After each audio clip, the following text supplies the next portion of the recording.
Good evening, my fellow Americans. First, I should like to express my gratitude to the radio and television networks for the opportunities they have given me over the years to bring reports and messages to our nation. My special thanks go to them for the opportunity of addressing you this evening.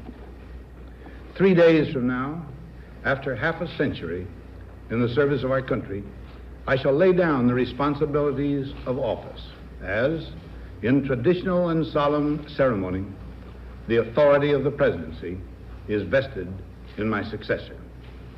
This evening, I come to you with a message of leave-taking and farewell, and to share a few final thoughts with you, my countrymen. Like every other citizen,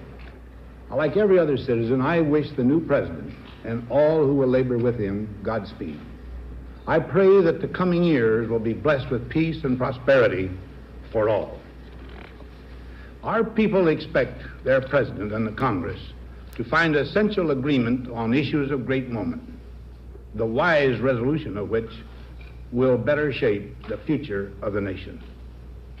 My own relations with the Congress, which began on a remote and tenuous basis when, long ago, a member of the Senate appointed me to West Point, have since ranged to the intimate during the war and immediate post-war period, and finally to the mutually interdependent during these past 8 years.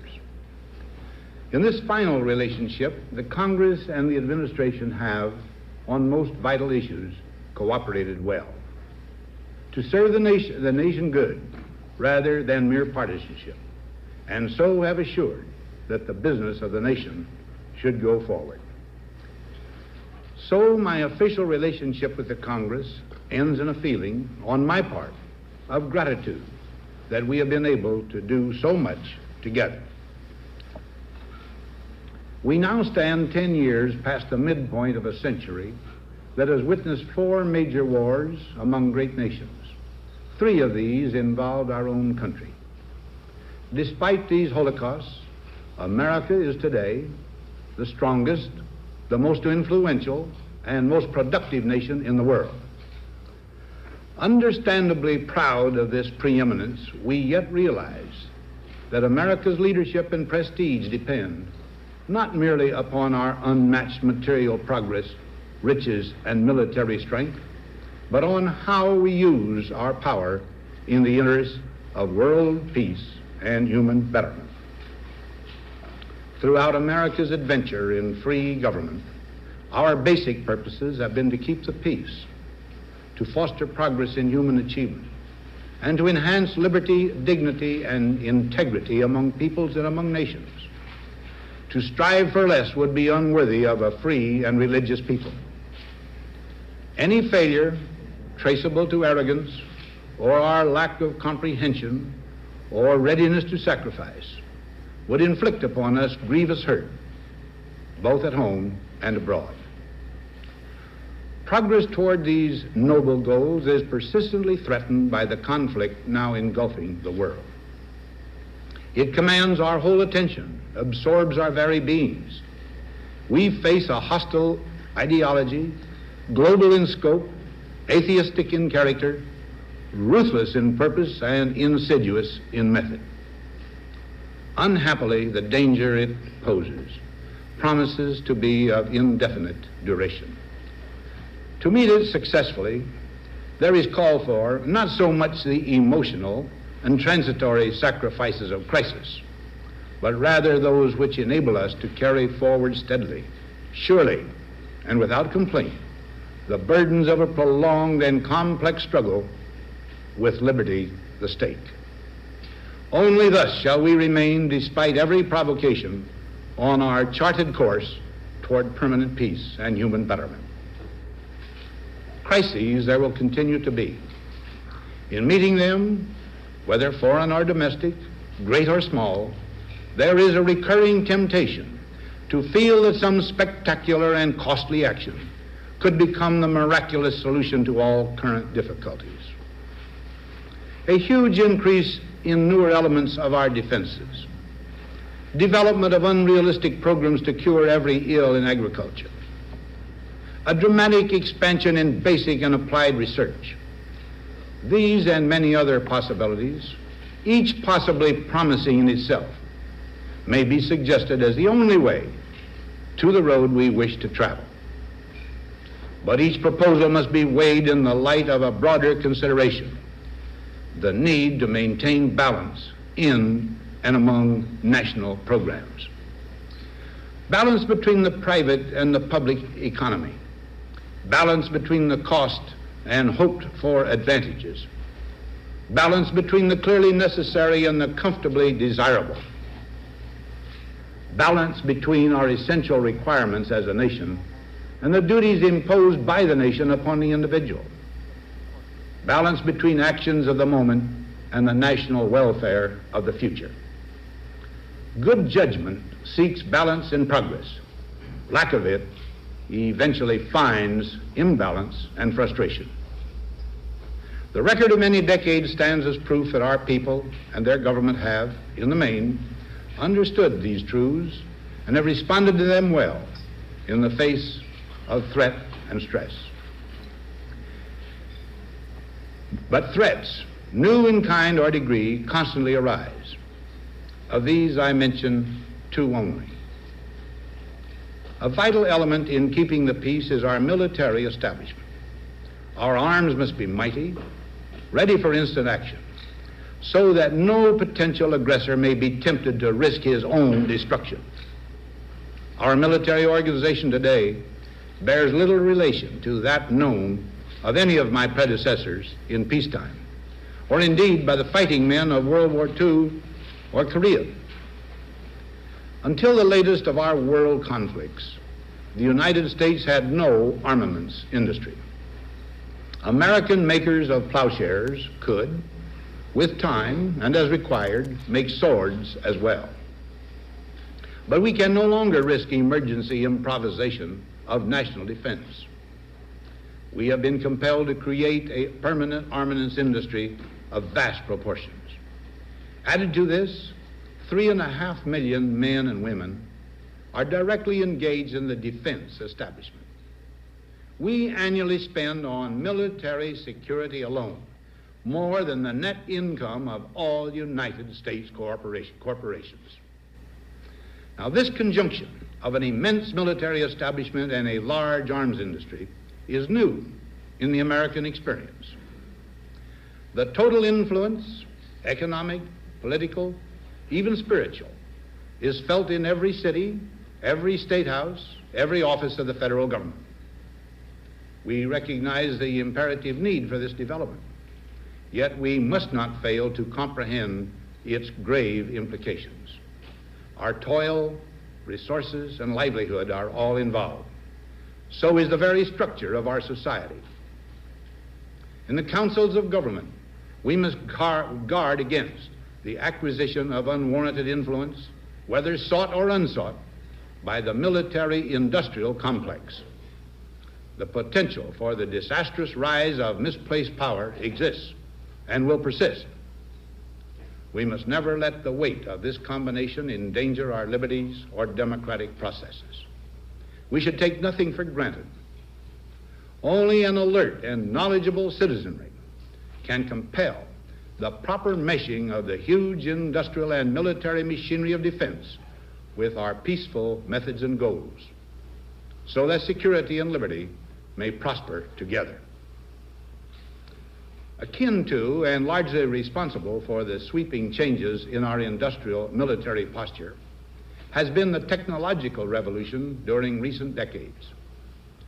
In this revolution, research has become central. It also becomes more formalized, complex, and costly. A steadily increasing share is conducted for, by, or at the direction of the federal government.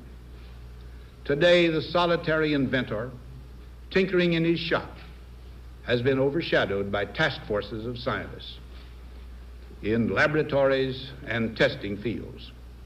In the same fashion, the free university, historically the fountainhead of free ideas and scientific discovery, has experienced a revolution in the conduct of research. Partly because of the huge costs involved, a government contract becomes virtually a substitute for intellectual curiosity. For every old blackboard, there are now hundreds of new electronic computers. The prospect of domination of the nation's scholars by federal employment, project allocations, and the power of money is ever present and is gravely to be regarded. Yet in holding scientific research and discovery in respect, as we should, we must also be alert to the equal and opposite danger that public policy could itself become the captive of a scientific, technological elite. It is the task of statesmanship to mold, to balance, and to integrate these and other forces, new and old, within the principles of our democratic system, ever aiming toward the supreme goals of our free society. Another factor in maintaining balance involves the element of time. As we peer into society's future, we, you and I, and our government must avoid the impulse to live only for today, plundering for our own ease and convenience the precious resources of tomorrow. We cannot mortgage the material assets of our grandchildren without risking the loss also of their political and spiritual heritage. We want democracy to survive for all generations to come, not to become the insolvent phantom of tomorrow. During the long lane of the history yet to be written, America knows that this world of ours, ever growing smaller, must avoid becoming a community of dreadful fear and hate, and be instead a proud confederation of mutual trust and respect. Such a confederation must be one of equals. The weakest must come to the conference table with the same confidence as do we, protected as we are by our moral, economic, and military strength. That table, though scarred by many past frustrations, cannot be abandoned for the certainty agony of disarmament of the battlefield. Disarmament with mutual honor and confidence is a continuing imperative. Together we must learn how to compose differences, not with arms, but with intellect and decent purpose. Because this need is so sharp and apparent, I confess that I lay down my official responsibilities in this field with a definite sense of disappointment. As one who has witnessed the horror and the lingering sadness of war, as one who knows that another war could utterly destroy this civilization, which has been so slowly and painfully built over thousands of years, I wish I could say tonight that a lasting peace is in sight. Happily, I can say that war has been avoided. Steady progress toward our ultimate goal has been made, but so much remains to be done. As a private citizen, I shall never cease to do what little I can to help the world advance along that road. So in this, my last good night to you as your president, I thank you for the many opportunities you have given me for public service in war and in peace. I trust in that service, you find some things worthy. As for the rest of it, I know you will find ways to improve performance in the future.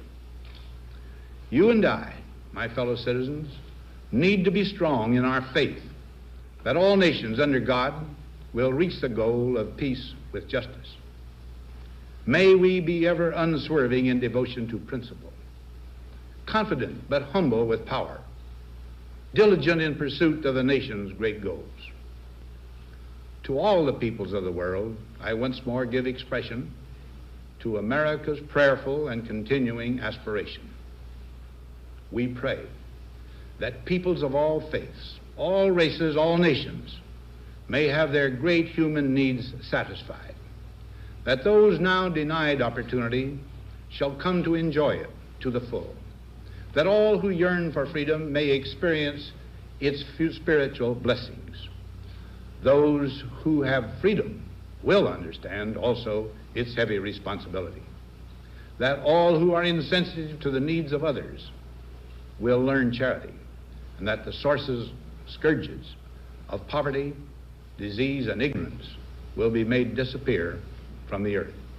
And that in the goodness of time, all peoples will come to live together in a peace guaranteed by the binding force of mutual respect and love. Now, on Friday noon, I am to become a private citizen. I am proud to do so. I look forward to it. Thank you, and good night.